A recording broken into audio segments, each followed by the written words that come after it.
안녕하십니까. 오늘은 프랑스 문화 테마 기행 마지막 시간이 되겠습니다. 오늘은 프랑스 문학과 철학에 대해서 간략하게 공부를 해봅니다. 사실은 이 엄청난 프랑스 철학, 그리고 히말라야의 거봉들이 연속된 것 같은 그런 프랑스 문학을 짧은 시간에 한다는 것이 말이 안 됩니다만, 그래도 이 프랑스 문화 테마 기행에서 이야기를 안 할 수가 없기 때문에 이야기를 하고 넘어가도록 하겠습니다. 대개 영문학 하면 셰익스피어, 스페인 문학 세르반테스, 돈키호테, 또 독일 하면 괴테, 이렇게 대표자가 떠오릅니다. 그러나 프랑스 문학 하면 대표자가 바로 떠오르질 않아요. 왜 그런 줄 압니까? 그 다른 나라의 대표적인 작가만큼 유명한 사람들이 알프스의 고봉 줄령처럼 줄지어서 쫙 수십 명, 수백 명이 있기 때문에 그렇습니다. 프랑스는 예술뿐만 아니라 문화 이론, 문예 이론, 철학, 사상을 이끄는, 오랫동안 그 모든 것을 이끄는, 인문학, 예술을 이끄는 그런 가장 치열한 그런 나라였습니다. 그래서 대표적 작가가 불가능한 겁니다. 프랑스의 작가로는 플로베르, 발작, 에밀 졸라, 보들레르, 앙드레 말로, 사르트, 까뮤, 여러분들이 아는 이런 사람들이 있어요. 그러나 너무나 다양한 사상을 갖고 있는 수많은 위대한 작가들이 있어서 어느 한 사람이 독보적으로 프랑스 문학을 대표할 수는 없습니다. 러시아 같으면 톨스토이, 도스토옙스키 두 사람만 이야기하면 끝이에요. 근데 프랑스는 그렇게 안 되는 겁니다. 프랑스는 기본적으로 인본주의적 특성을 가지고 있어요. 사람과 사람 관계의 장을 밀도 있게 구현했습니다. 서구 휴머니즘을 배태시킨 철학과 문학입니다. 기본적으로 인간의 고독, 존재 문제에 천착을 많이 했죠. 그래서 보들레르 같은 사람은, 시인은 저주받은 신으로부터, 하늘로부터 처형돼서 지상으로 내려온 그런 저주받은 시인이다, 이런 이야기를 했어요. 그리고 현실에 만족하지 않고 n'importe où hors du monde, 이 세상 바뀌면 어디든지 상관없다, 이런 이야기를 했습니다. 그럼 프랑스 첫 시간에 얘기했는데, 프랑스 사람들은 르꼬크, 그 수탉, 닭, 자기들이 고을 민족인데, 이 고을하고 닭하고 이 라틴어로 발음이 갈루스 똑같아가지고 자기들을 닭에 비유했는데, 그래 꼬꼬대꼬꼬꼬꼬 거리면서 하여튼 그 뭡니까, 다변적이고 수다가 많아요.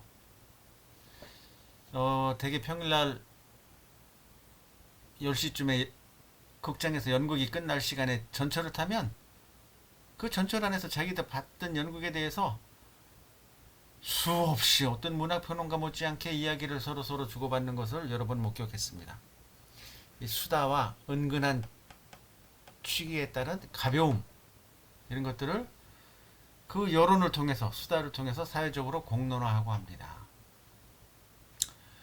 그리고 발자크가 대표적으로 보여주듯이 작가의 시선이 사회 구석구석을 향하고 있습니다.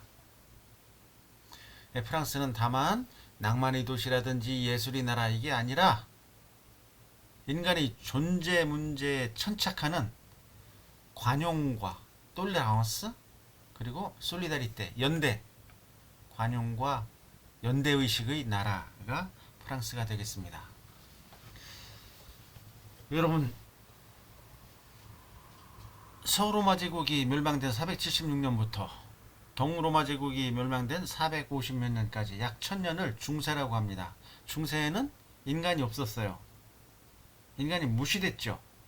흔히 암흑의 시대라고 하는데, 그때는 성경과 신만이 존재했어요. 이게 중세 때는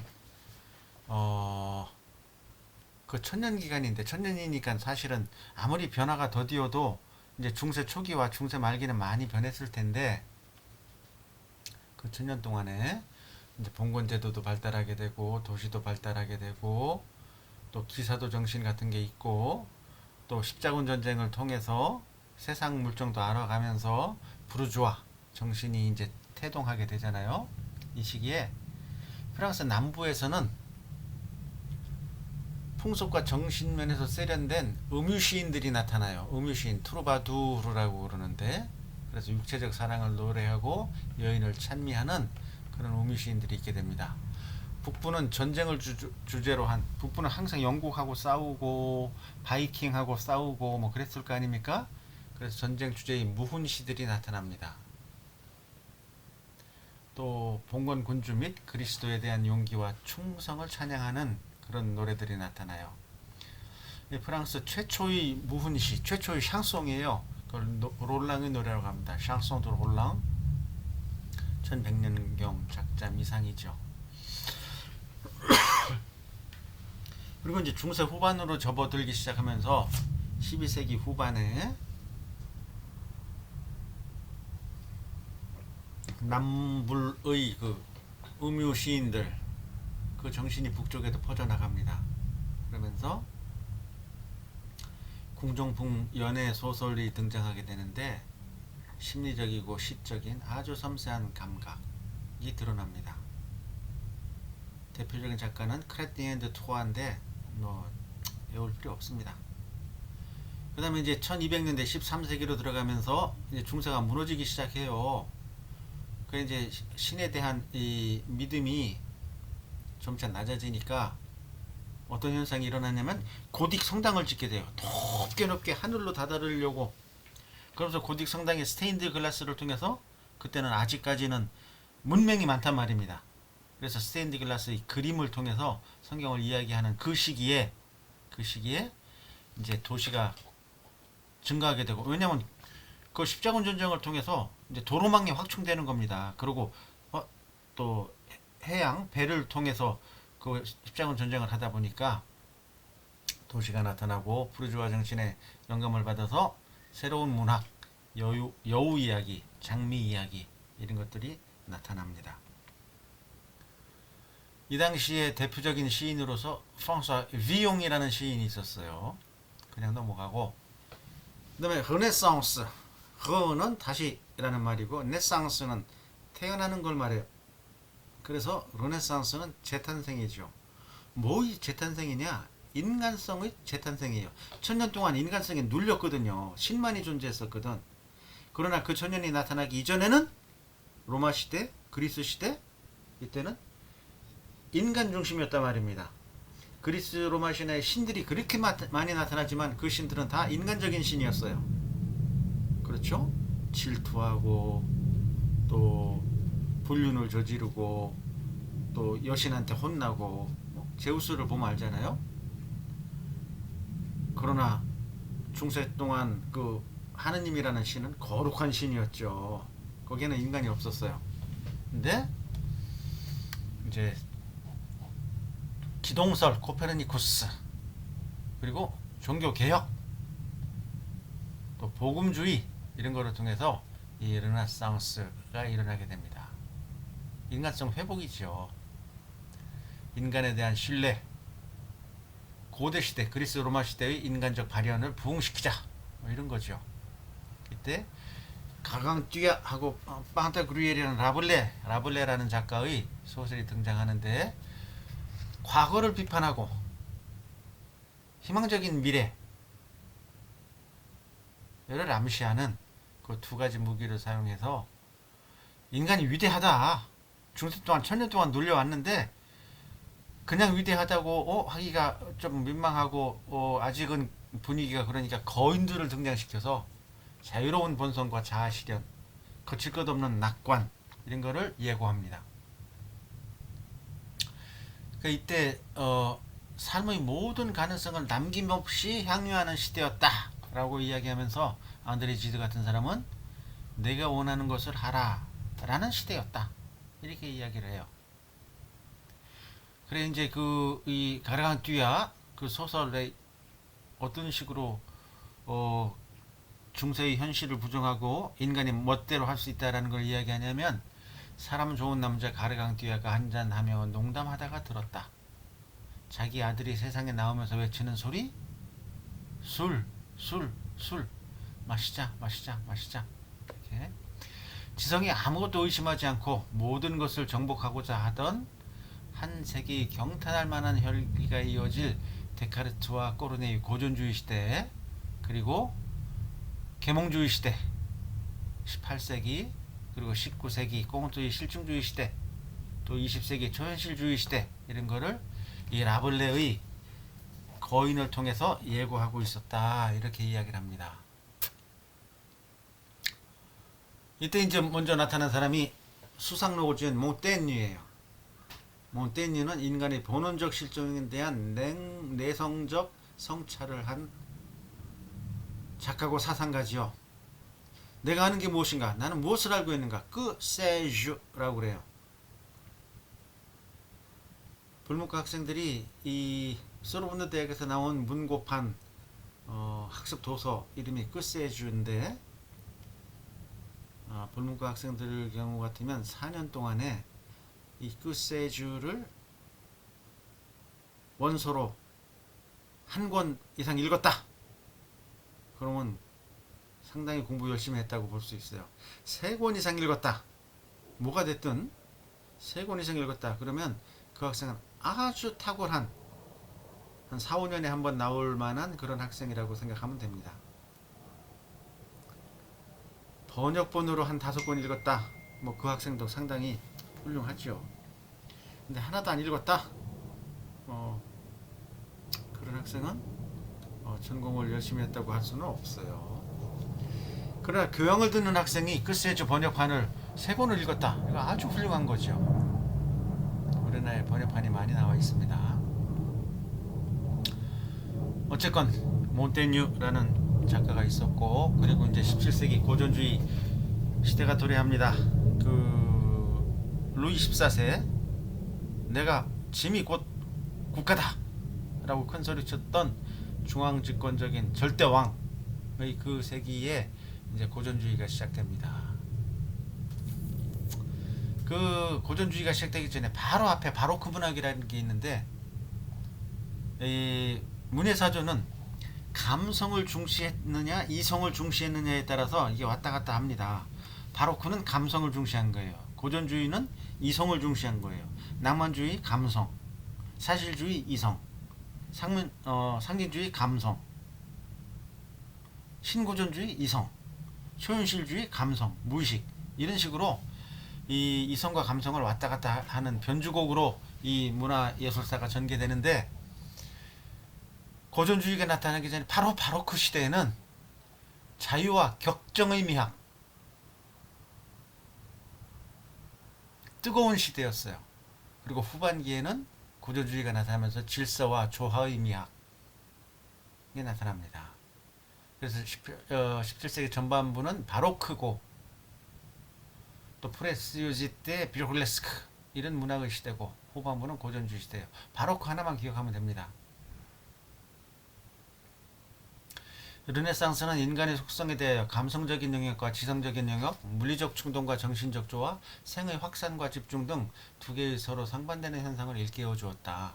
바로크 문학의 연호는 르네상스 풍조의 그칠 줄 모르는 인간성의 분출과 확산에 있다.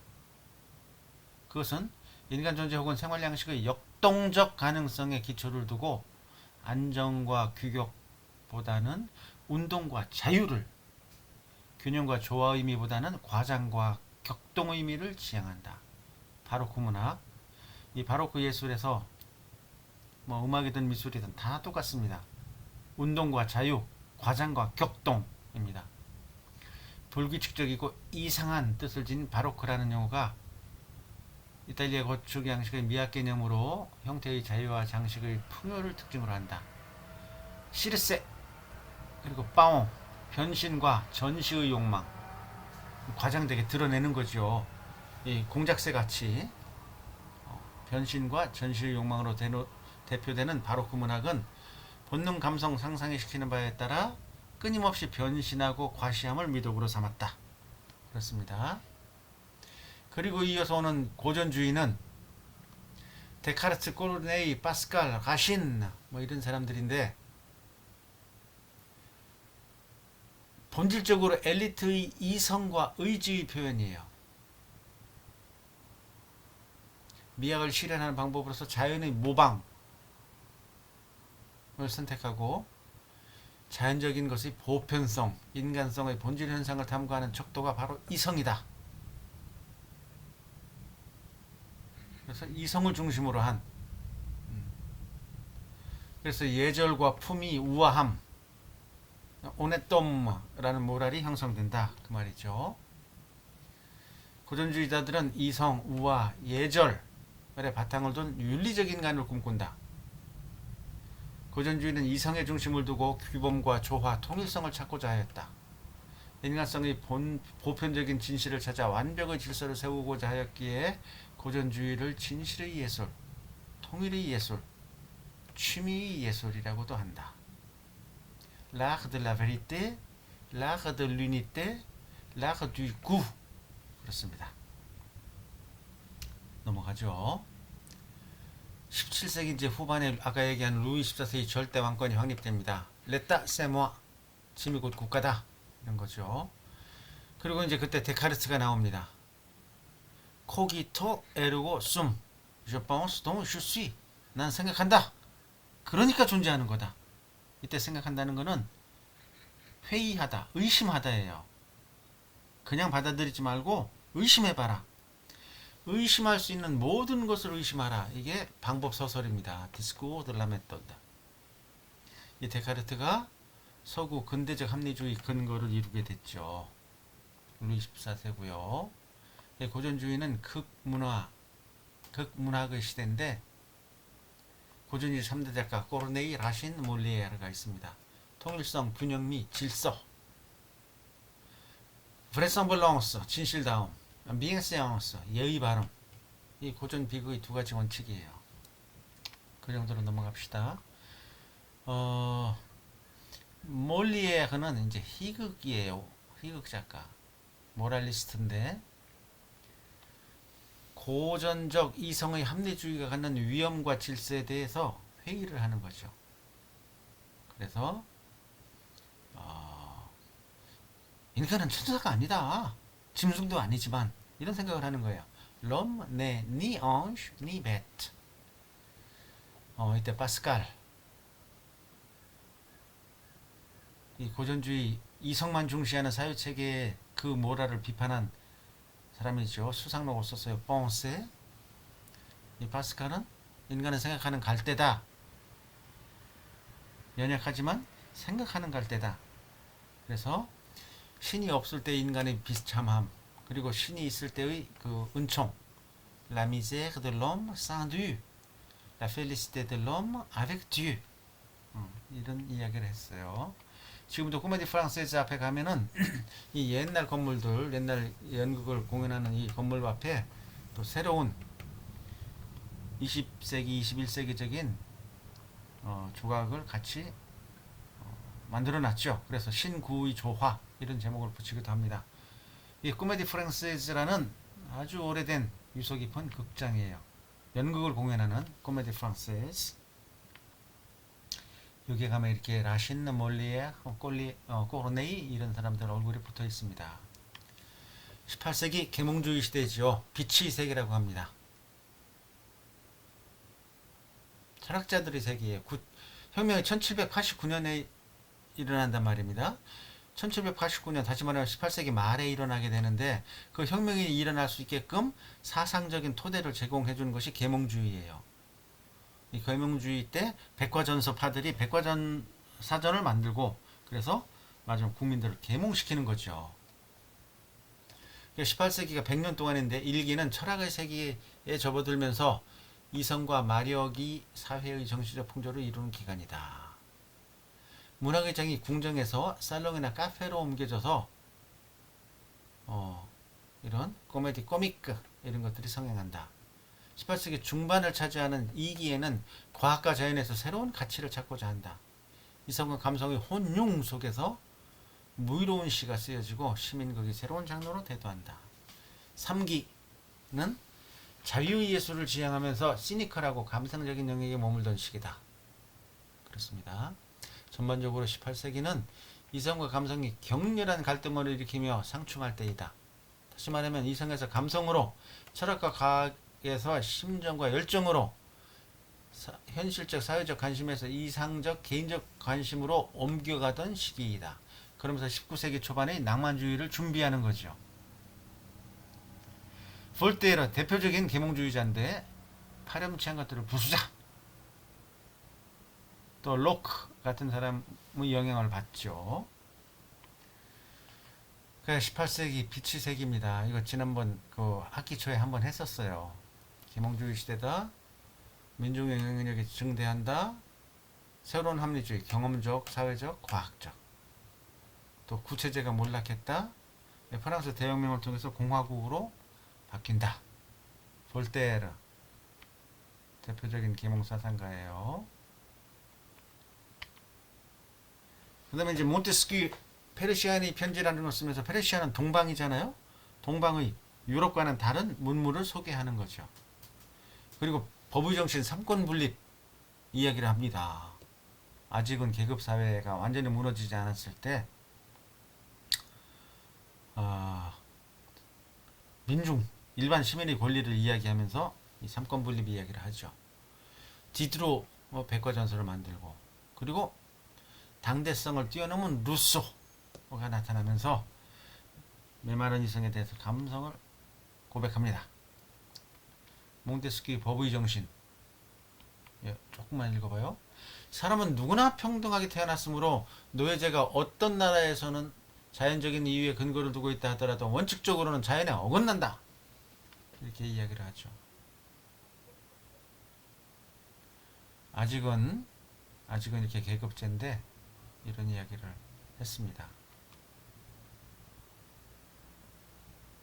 신과 왕만이 살던 시절 계몽주의자들은 잡다한 인간 경험을 문자로 포착해 어둠에 던졌다. 정보는 지식으로 중리되고 지식은 세상의 태양이 된다. 어둠이 걷히고 근대가 시작된다. 루소 자연으로 돌아가자. 알죠? 그 다음에 낭만주의.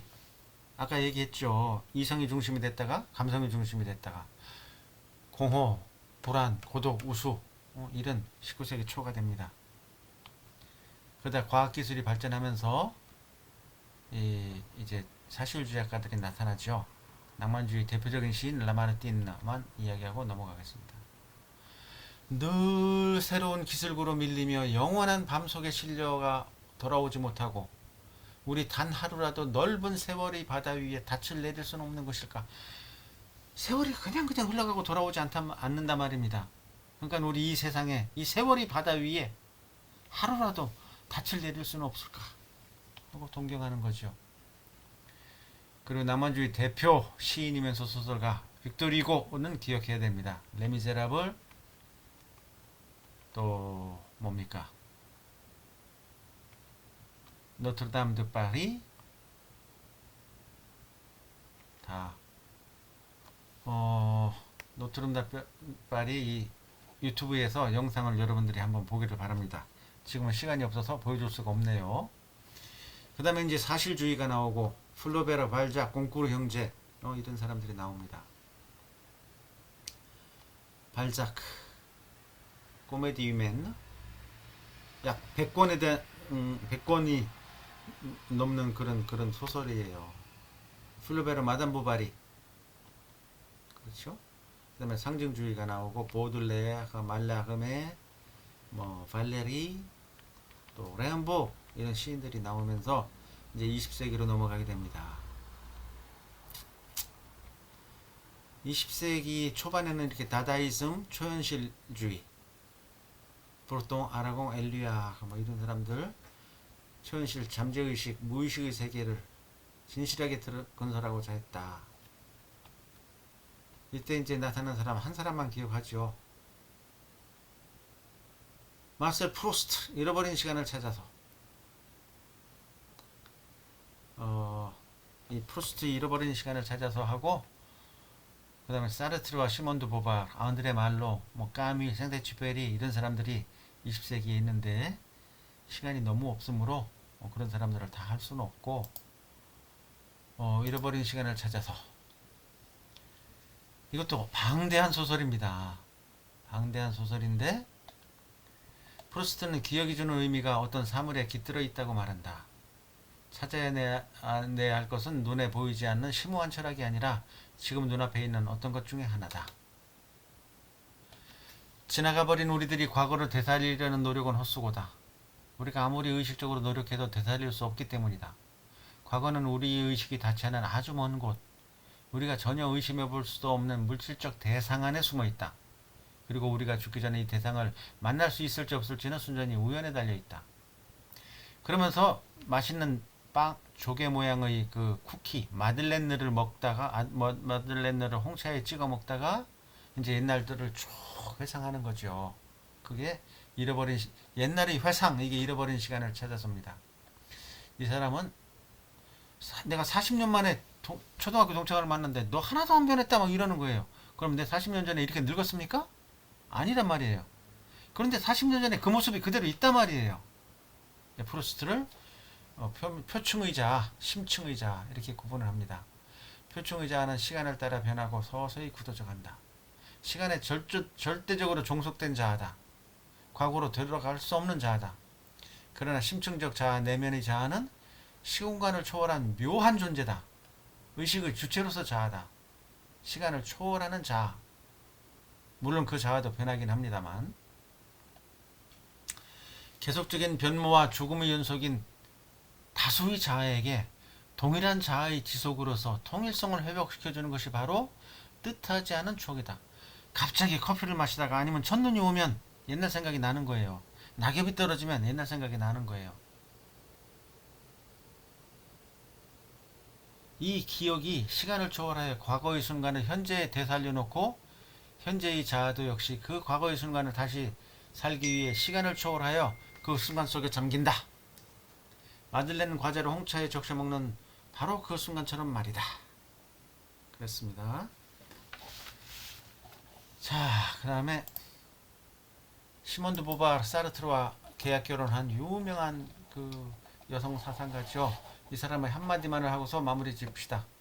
이 사람은 제2의 성, 여러분들이 꼭 읽어야 될 책입니다. 제2의 성. 불문과든 아니든 남학생이든 여학생이든 꼭 읽어야 돼요. 여자는 여자로 태어나는 것이 아니다. 여자로 만들어지는 것이다. 이런 말을 했어요. On ne n'est pas femme, on le devient. 남성 중심의 수천 년 동안 이어져 온 이 사회 문명이 여자로 만들 것이다.